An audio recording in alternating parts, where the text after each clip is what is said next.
राम सेतु त्रेता युग में बनाया गया था, जो आज से करीब 8,69,114 साल पहले, जिसका वर्णन पिछली वीडियो में हमने किया था, जिसमें सिविल इंजीनियर नल नील और उनके साथियों द्वारा लंका से कनेक्टिविटी जोड़ना, जिसमें प्रोजेक्ट निरीक्षक का कार्य जामवंत जी ने निभाया, और सर्वोच्च सहमति मर्यादा पुरुषोत्तम भगवान श्री राम की। सामग्री में उपयोग होने वाली वस्तु फ्लोटिंग पत्थर और प्रभु श्री राम नाम की महिमा और स्थान रामेश्वरम है। आइए चलते हैं त्रेता युग में और जानते हैं विस्तार से। त्रेता युग में अयोध्या यानी अवध की सत्ता राजा दशरथ के हाथ में थी और उन्होंने सत्ता अपने ज्येष्ठ पुत्र राम को सौंपने का निर्णय लिया। परंतु राज्याभिषेक के दिन मंथरा के कहने पर रानी कैकेयी ने दशरथ से अपने दिए वचन के अनुसार दोनों वचन मांगे। पहला भरत को राजगद्दी, दूसरा राम को 14 वर्षों का वनवास। पिता की आज्ञा लेकर राम वन जाते हैं, जहां सुपर्णखा मरीचि के कांडों से रावण राम को अपना बैरी मान लेता है और बदला लेने के लिए मां सीता का हरण कर लेता है।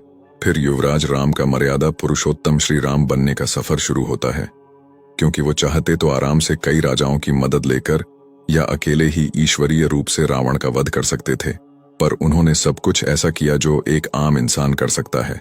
इसलिए श्री राम जी के जीवन से हर इंसान से सीखना चाहिए। जटायु से सीता का पता लगा कि रावण ने उनका हरण किया है और दक्षिण दिशा की ओर ले गया है।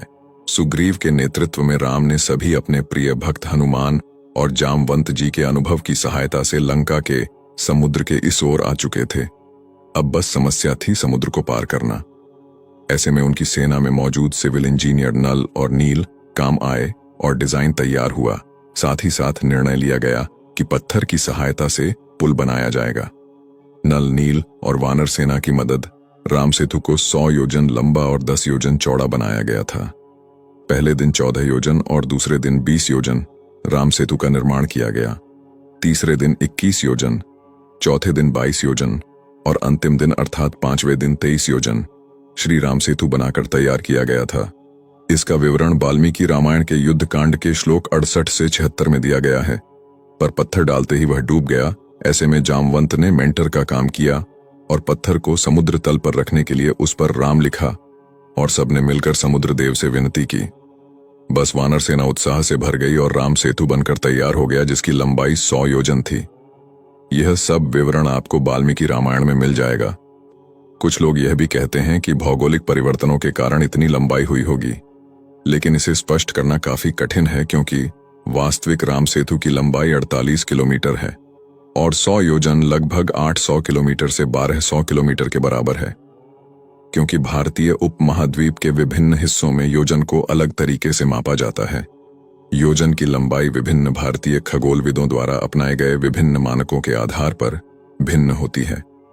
उदाहरण के लिए सूर्य सिद्धांत के अनुसार 4वीं शताब्दी के अंत में और 5वीं शताब्दी के आरंभ में एक योजन 8.0 किलोमीटर अर्थात 5 मील के बराबर था, और आर्यभट्ट के लिए भी यही सच था। हालांकि 14वीं सदी के गणितज्ञ परमेश्वर ने योजन को लगभग 1.5 गुना बड़ा, जो कि लगभग 13 किलोमीटर अर्थात 8 मील के बराबर परिभाषित किया। कुछ अन्य पारंपरिक भारतीय विद्वान 6.4 किलोमीटर और 8 किलोमीटर अर्थात 4 से 5 मील या उसके आसपास माप देते हैं। भारत के प्राचीन भूगोल में अलेक्जेंडर कनिंघम का कहना है कि पारंपरिक रूप से एक योजन 8 से 9 मील के बीच माना जाता है और लंबाई की चीनी इकाइयों के साथ तुलना करके गणना की जाती है कि यह 6.7 मील अर्थात 10.8 किलोमीटर और 8.2 मील जो 13.2 किलोमीटर के बीच हो सकती है। साथ ही एक उदाहरण ग्रामीण जन की देने जा रहा हूं कि जब किसी भी वस्तु की गांवों में लंबाई को मापना होता तो हाथों की उंगलियों से उसको मापा जाता था। उस समय मापने का यंत्र नहीं होता था।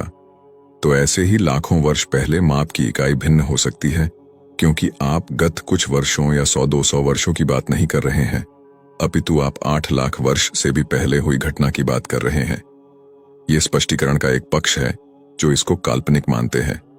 अब बात करते हैं 100 योजन सेतु बनाया गया था, लेकिन जबकि दूरी लगभग 50 किलोमीटर के आसपास है।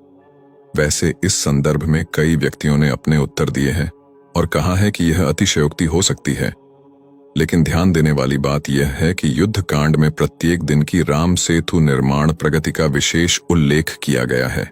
अगर इसका मतलब अतिशयोक्ति होता, जैसा कि कई व्यक्ति अपने उत्तर में कहते हैं, तो वाल्मीकि जी तकनीकी और विवरण से बाहर नहीं गए होते। इसके अलावा वाल्मीकि रामायण एक परम पवित्र ग्रंथ है और श्री राम सेतु पहले से ही एक प्रभावशाली उपलब्धि है, इसलिए इसे किसी अतिरिक्त अलंकरण की आवश्यकता नहीं है। दूसरे, मैंने महाद्वीपीय बहाव को कथित विसंगति के लिए एक कारक बताते हुए कई उत्तर देखे। हालांकि भूवैज्ञानिक और विकासवादी रूप से कहें तो भारतीय उपमहाद्वीप क्रेटेशियस काल में गोंडवाना से अलग हो गया था, जो लगभग 55 मिलियन वर्ष पहले था। इतिहासकारों और भक्तों द्वारा रामायण की वास्तविक तिथि को लेकर विवाद है, जो कि 7,000 वर्ष से 30 लाख वर्ष पूर्व और 55 मिलियन वर्ष पूर्व के बीच है, जो बहुत अधिक है। ये दोनों समाधान हमें कोई ठोस दावा प्रदान नहीं करते हैं। वाल्मीकि रामायण किसी भिन्न युग की है, अर्थात त्रेता युग और कलयुग के मध्य द्वापर युग भी है, और वर्तमान श्री राम सेतु उसका अवशेष है। रामायण के कई संस्करणों में कहा गया है कि लंका छोड़ने से ठीक पहले विभीषण जी ने भगवान से इस पुल को तोड़ने का अनुरोध किया था, क्योंकि अन्यथा अन्य राज्य लंका पर हमला करने की कोशिश करेंगे। अतः भगवान श्री राम ने बाण चलाकर उसके एक भाग को नष्ट कर दिया। तीसरा कारण, योजन को आधुनिक इकाइयों में बदलने पर बहुत बहस हुई है, जिसके परिणाम स्वरूप इस असंगतता के कारण अनुवादित लंबाई भी बदल जाती है। आज हम श्रीलंका और भारत के बीच विस्थापन पर विचार कर रहे हैं। हालांकि ऐसा हो सकता है कि पुल का निर्माण एक विशेष दूरी के संदर्भ में किया गया हो, और चूंकि पुल के कुछ हिस्से 15वीं शताब्दी के दौरान प्राकृतिक कारणों से नष्ट हो गए थे, इसलिए हम कह सकते हैं कि पूरा पुल अभी भी खोजा नहीं जा सका है। निष्कर्षतः ऐसी विसंगतियों के लिए विभिन्न कारणों को जिम्मेदार ठहराया जा सकता है। नास्तिक, विनाशकारी या धार्मिक अंधराष्ट्रवादी इसका उपयोग सनातन धर्म की निंदा करने के लिए पुष्टि के रूप में करेंगे। भक्तों ने पहले ही वर्षों तक तिरस्कार और तिरस्कार सहा है, और इसलिए ये चीजें उन्हें परेशान नहीं करेंगी। वे अपनी आस्था और विश्वास में दृढ़ हैं। याद रखें, निंदनीय और अपवित्र नेताओं के लिए हमारे पास स्वामी जी जैसे दिग्गज हैं, जो इन अपमानजनक लोगों को हमारी संस्कृति और धर्म को नष्ट नहीं करने देंगे। आज कई लोग इस बात को नहीं मानते हैं, उनके नाम में भले करुणा हो पर दिमाग में भूसा ही है। ऐसे लोगों के लिए 4 लाइन लिखकर उत्तर समाप्त करूंगा। अहंकार जब सर चढ़ बोलने लगेगा, कुछ लोग हैं कि आपको भी नहीं मानेंगे। ईश्वर से मिले चाहे वरदान या फिर ईश्वरीय अभिशाप को नहीं मानेंगे। हरदम करते रहेंगे पाप पर पाप, पुण्य समझेंगे, पाप को नहीं मानेंगे। आज श्री राम को न मानते ये लोग, तो क्या कल ये अपने बाप को भी नहीं मानेंगे?